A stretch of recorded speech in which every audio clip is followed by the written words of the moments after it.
Pronto. Então, vamos lá. Como eu estava falando, né, a direita, o PSDB, ele aproveita as revoltas que eram dos 20 centavos e começa a lançar o Fora Dilma, né? Apesar disso tudo, a Dilma ela vai ser reeleita, né, contra o Aécio Neves, você sabe muito bem, com uma pequena margem contra o Aécio Neves. Ele chega a pedir até para recontar os votos, né? É o Trump brasileiro, né? Ele chega a pedir para recontar os votos, aí tem até aquele meme com o Luciano Huck do lado e tal, mó engraçado. Depois descobre, né, os problemas do Aécio Neves e tal, de cheirar, né, e tal. Mas, apesar de tudo, o segundo mandato começa com um grande problema, que é a crise já gerada pelo Fora Dilma, uma falta de popularidade que se mostrou assim, no segundo mandato, que ela venceu com uma margem muito pequena para Aécio Neves, né? E, além disso, para piorar a situação, no segundo mandato, a crise econômica vai agravar demais, né? E, para piorar a situação, no segundo mandato, a gente tem a famosa Lava Jato, com o nosso querido Sérgio Moro, lá no Rio Grande, em Curitiba, botando para ferrar com os governos anteriores, né? Que eram governos petistas, que eram governos que colocaram a Dilma no poder. Então, consequentemente, a Dilma agora ela está sentada literalmente numa bomba, beleza? Aqui eu botei um resuminho, tá? De como que foi a Lava Jato, tá? Não vai cair em prova não, mas eu quis botar só por questão de curiosidade, né? Que o nome Lava Jato vem justamente porque pegaram um posto de combustível, né? De um dos doleiros, etc. Mas, enfim, isso aqui eu nem vou comentar com vocês, mas eu botei por questão de curiosidade, tá? Aí, beleza, com todos esses escândalos, com crise econômica e etc., eis que me aparece a pior pessoa possível no Brasil, né? Talvez entra para a história das pessoas dos nossos piores vilões no Brasil, né? Que é o famoso presidente da Câmara, na época, preso atualmente, Eduardo Cunha. O Eduardo Cunha, que é o presidente da Câmara, ele se mostrou fielmente de oposição. Olha que complicado, você ser presidente, você ter o presidente da Câmara falando que é de oposição. Uma coisa é ele ter oposições ao governo, outra coisa é se declarar da oposição. O Maia, por exemplo, ele tem várias posições contrárias ao governo, só que o Maia nunca se declarou oposição ao governo Bolsonaro. O Eduardo Cunha não, ele se proclamou oposição. Qual o problema disso? Tudo que a Dilma tentava passar na Câmara dos Deputados, ela era barrada pelo Eduardo Cunha. Tem um áudio que o Cunha fala isso, que tem até pena do PT, que nada que eles tentarem passar, ele vai deixar passar. Ele vai deixar uma ou outra coisa só para não... Eu esqueci qual é o termo que ele fala, mas assim, só para não dar muita cara, beleza? E é óbvio, gente, por mais que a Dilma possa ter a melhor ideia do mundo, no cenário de crise econômica, com o presidente da Câmara barrando tudo, o Brasil só ia para merda, beleza? E em 31 de outubro de 2016, a Dilma sofre o impeachment, o segundo da nova república, né? O primeiro foi o Collor, o segundo agora com a Dilma. Quem assume a presidência da República é o nosso queridinho vampirão, né? O Michel Temer, né? Que saudade, quem diria, né? O que tem a gente que saber sobre o Temer, né? Ele tentou estabilizar a economia, né? Com a adoção de políticas de austeridade. A principal delas, né, é a reforma trabalhista e a PEC do teto de gastos, que imitava o crescimento de gastos do Estado brasileiro nos 20 anos seguintes. Olha a merda. Se você, hoje em dia, né, se você precisa aumentar gastos com saúde, com educação e etc., você não pode, porque a PEC ela impede que você gaste com isso. Isso é muita sacanagem, né, essa PEC do teto de gastos. E detalhe, a Dilma ela foi impeachmentada, a desculpa para ela ter sido impeachmentada foi as pedaladas fiscais. O que é as pedaladas fiscais? Você maqueia as contas públicas jogando as despesas mais para frente, né? Só que isso era algo que era feito desde sempre, né? Desde todo político fazer isso. Agora com as pedaladas fiscais não pode, porque você não pode ter aumento dos gastos públicos. E a reforma trabalhista é o que fodeu vocês, né, gente? Diminuiu os encargos do trabalhador, do patrão em relação ao trabalhador. A desculpa é que ia empregar mais, né? Mas, enfim, né? Vida que segue. Isso tudo no governo Temer, né? Política de austeridade, reforma trabalhista e teto de gastos.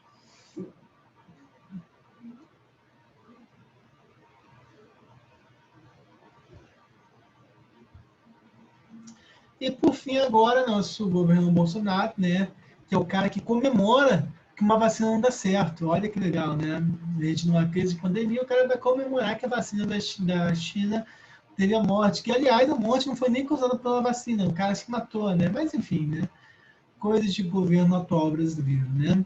O Bolsonaro se candidata pelo PCL 17 e ele se lança como um grande antagonista do PT, né? Ele era contra tudo isso que está aí, né? Era essa a desculpa dele, que ele era contra tudo isso que estava aí e por isso ele era bom. Não tinha nenhum projeto de política, ele era tudo contra tudo que estava aí, ponto.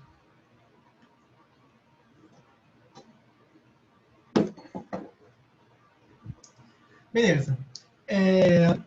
Uma das pouquíssimas coisas que tinha como projeto no governo dele era a diminuição de ministérios, que cada vez aumenta mais, né? Que, por exemplo, a criação do Ministério da Economia, ele ia juntar, ia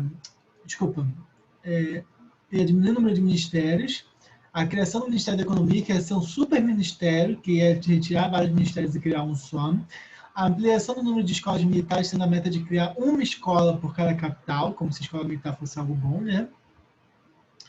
E a gente não pode lembrar que durante a sua campanha ele sofreu um atentado contra a sua vida, né? Eu acho muito difícil ser fake, tá? Minha opinião é que eu acho que alguém da própria... É minha opinião, tá, gente? Pura especulação, vozes da minha cabeça. Eu acho que alguém da campanha dele falou, dá uma facada nele, se ele morrer é bom, que eu vi se ele ia ganhar com certeza, o Mourão, e se ele permanecesse vivo, ia ser bom porque ele ia ganhar. Por mais que não tenha sangue, todas aquelas coisas de especulação, etc., eu acho que tomou uma facada assim. Mas enfim. No primeiro ano da sua presidência, ele realmente cumpre essa ideia de diminuir o número de ministérios. Ele cria o Ministério da Economia, com o famoso Paulo Guedes, né, dos Golden Boys, né, do Chile, né, um neoliberal que levou o Chile a fazer uma puta revolução agora há pouco, pedindo mudanças na Constituição por causa da situação que a população chilena vivia. Não estou achando o chat, que eu vou um minuto. O chat desapareceu. Se você está escrevendo alguma coisa, eu não sei, tá, gente? Desculpa. Deixa eu ver se eu achei.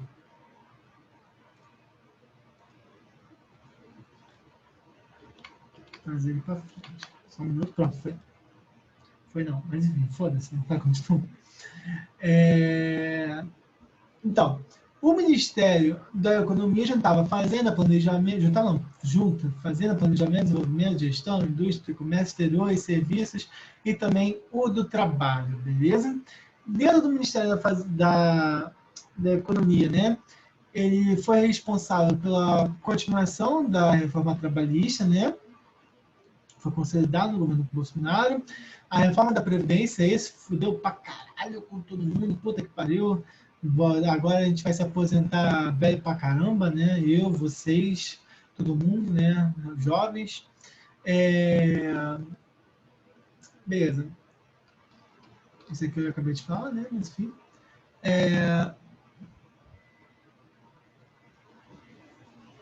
Sim, isso aqui é a explicação da reforma da Previdência, né? Cara, a desculpa é o seguinte, a reforma da Previdência. Se não houvesse a reforma da Previdência, a Previdência ia quebrar, e, consequentemente, com a Previdência quebrando, porque ia ter muito velho, né? Não ia ter como sustentar a quantidade de velho, a Previdência quebrando, não ia ficar sem dinheiro, então a ideia fez as pessoas se aposentarem mais tarde, para contribuir mais tempo,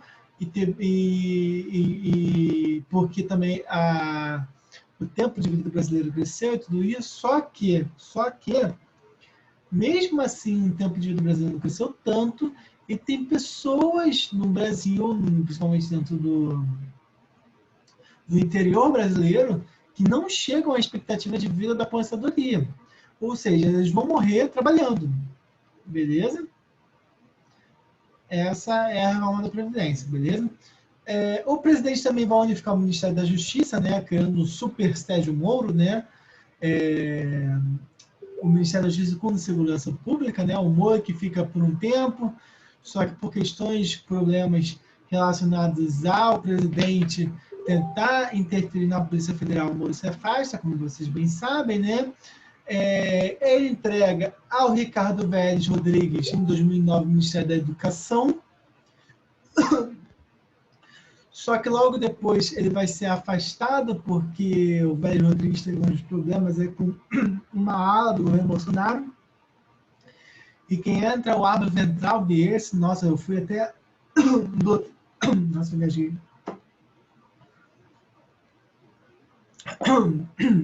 Desculpa. O Abra Weintraub, eu tive o prazer de ser bloqueado no Twitter, né? Porque ele estava chamando uma pessoa de feia para desqualificar o argumento dela. Aí eu falei, isso como é que eu falei? Isso é maneira de um ministro da educação se comportar? Aí eu fui bloqueado. Eu fui bloqueado por ele e pelo Agostinho, que é aquele cara que é gay, que é maquiador, meio que famoso e tal, etc. Fui bloqueado por ele porque eu copiei uma matéria do Bolsonaro falando que por ele gays nunca poderiam adotar. Aí eu botei lá no Twitter dele, do Agostinho, aí fui bloqueado. Mas enfim, vida que segue, né?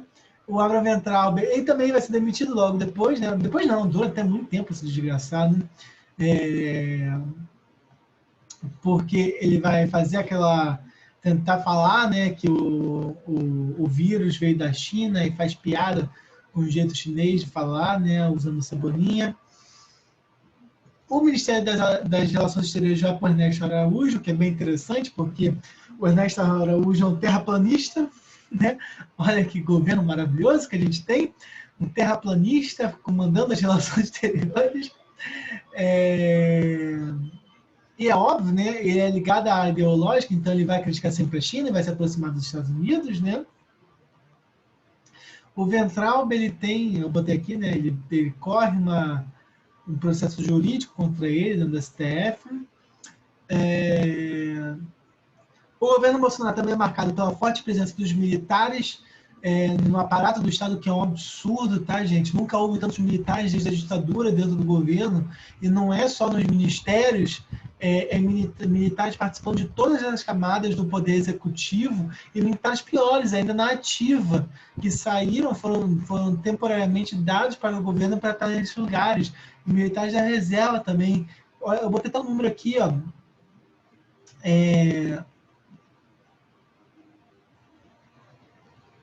O governo ele tinha até pouco tempo atrás 2.800 militares na ativa em cargos públicos. Isso é muito surreal, cara. Isso basicamente beirar com a ditadura, cara. Porque o que impede os caras de darem um golpe? Eles já estão dentro lá, entendeu? Em uma democracia, o militarismo tem que estar totalmente afastado do poder político, porque o poder político, teoricamente, cabe a nós. Eu sei que a gente está muito longe de uma democracia plena, mas a democracia cabe a nós, não aos militares. Tem que haver separação para não correr esse risco de uma ditadura, de uma concentração de poderes, né? Isso é muito surreal mesmo. Mas, enfim. As relações políticas, né?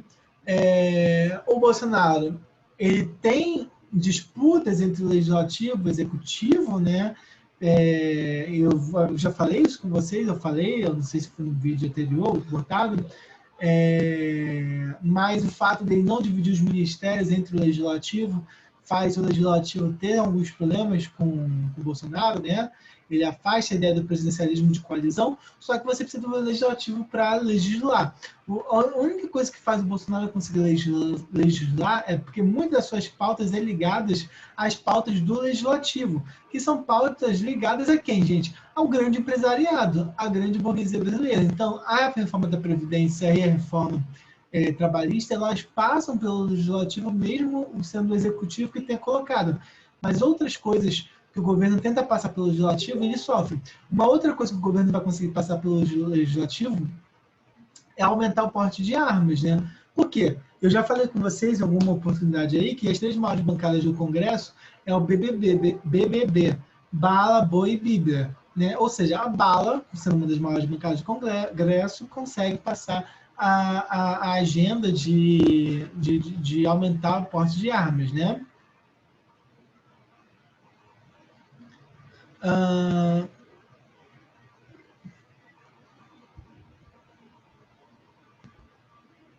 Sim, desculpa, gente. Que eu estava lendo aqui que eu tinha botado. Só que essa falta de ligação com o legislativo vai piorar no seu segundo ano de mandato. Como é óbvio, se ele não faz essa coalizão, né, se ele não consegue apoio do legislativo, ele se ferra. Ele perdeu apoio até do seu próprio partido, PSL, que ele saiu. Então, o que ele faz? Ele aproxima do Centrão, inclusive de políticos que fazem parte do Centrão, como Roberto Jefferson, famoso corrupto brasileiro, né? Então, ele se aproxima de políticos como Roberto Jefferson do Centrão para conseguir passar as suas pautas. O Centrão é uma das maiores bancadas do Congresso, né? Maiores bancadas acho que não é o termo certo, mas concentra maior número de cadeiras, né? Política externa, muito simples, aproxima-se dos Estados Unidos, principalmente no caso do Trump, né? Firmando vários acordos militares e acordos militares surreais que dão terrenos brasileiros onde que o governo americano pode instalar plataformas de foguete para o espaço. Ele deu o porte de como é que se fala? O passaporte, né? Agora as pessoas podem, o americano pode vir para o Brasil sem visto, o que é surreal, porque a gente, para entrar nos Estados Unidos, precisa de visto, né? É comum na política você ter o não uso de visto quando os dois países estão próximos e os dois não pedem, mas quando um pede o visto, o outro tende a pedir também, mas o Bolsonaro liberou essa porra, entendeu? Além disso, ele buscava novos parceiros econômicos, né, em governos ideologicamente próximos, ou seja, governos ideologicamente de direita, como a Hungria e a Polônia. E, além disso, afastamento das relações diplomáticas com parceiros comerciais antigos do Brasil, como China e Argentina. E China, gente, é complicado você afastar, né? Mas, enfim, seu segundo mandato ficou marcado também pela crise social e econômica, muito. Eu botei muito porque é essa verdade, né? Essa verdade não, desculpa. É esse o que pode cair, né? Eu acho que talvez mais para a geografia, que é o coronavírus, né? Só que veja bem, né, gente? Existem vários outros motivos que fazem a economia brasileira decair, como, por exemplo, o afastamento da China, tá? E, apesar de se candidatar como político anticorrupção, o seu governo está marcado por algumas polêmicas, né, gente? Nosso querido Flávio Bolsonaro, dono da Cacau Show, ali do... Cacau Show não, desculpa, tadinho da Cacau Show. Da Copenhague, ali do Via Parque, né? Do esquema de rachadinha, como é que funciona. O Fabrício Queiroz, que ele organizava, ele chamava a gente para trabalhar no gabinete do Bolsonaro, e essas pessoas davam a maior parte do seu salário para o Fabrício Queiroz, que depositava o dinheiro nas contas do Fabrício e da primeira-dama, né? Por que a Michelle Bolsonaro recebeu 80 milhões, 80 milhões não, 80, foi um número bem alto, 80 milhões não, eu vejei, mas é 80 mil, acho que 84 mil do Fabrício Queiroz, né? E, além disso, vários aliados da presidência estão sendo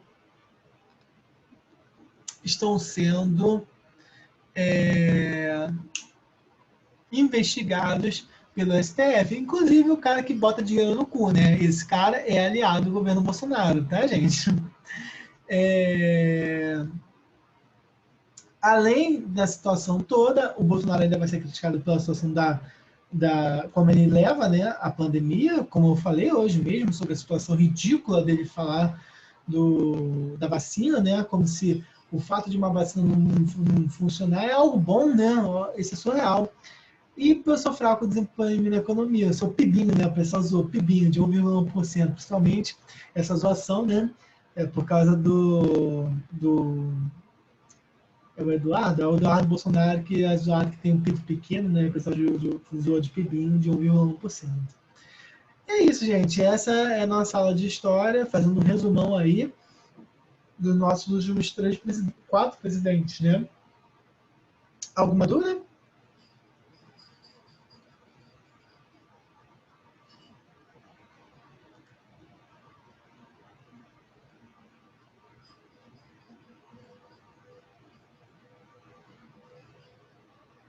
Foi uma aula bem dinâmica, bem resumida, tá, gente? Até porque o mais provável de cair são os programas do Lula, tá?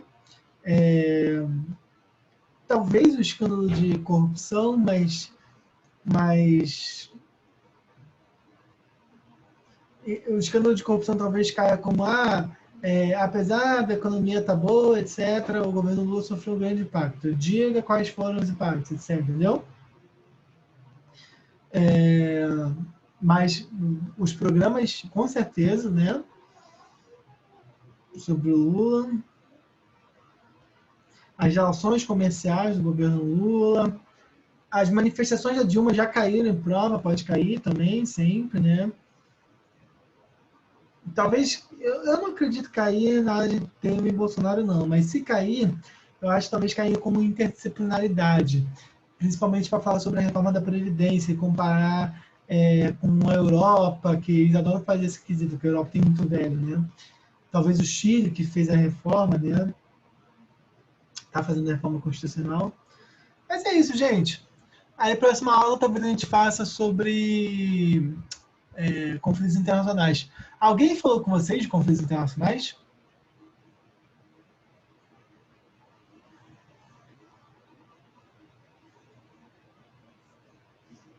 Beleza, então eu vou falar, vou ver se eu trago uma aula com imagem dessa vez. Estou pensando em não trazer em um Word não, tá, gente, dessa vez. Só aqui no YouTube mesmo, YouTube aqui gravando, e com imagens, beleza? Tem um conteúdo mais que foge da minha matéria e tal, não sei se o professor vai dar, então pretendo só falar mesmo. É isso aí, gente. Como é que foi a aula presencial? Esqueci de perguntar. Como é que tá sendo? Estão gostando?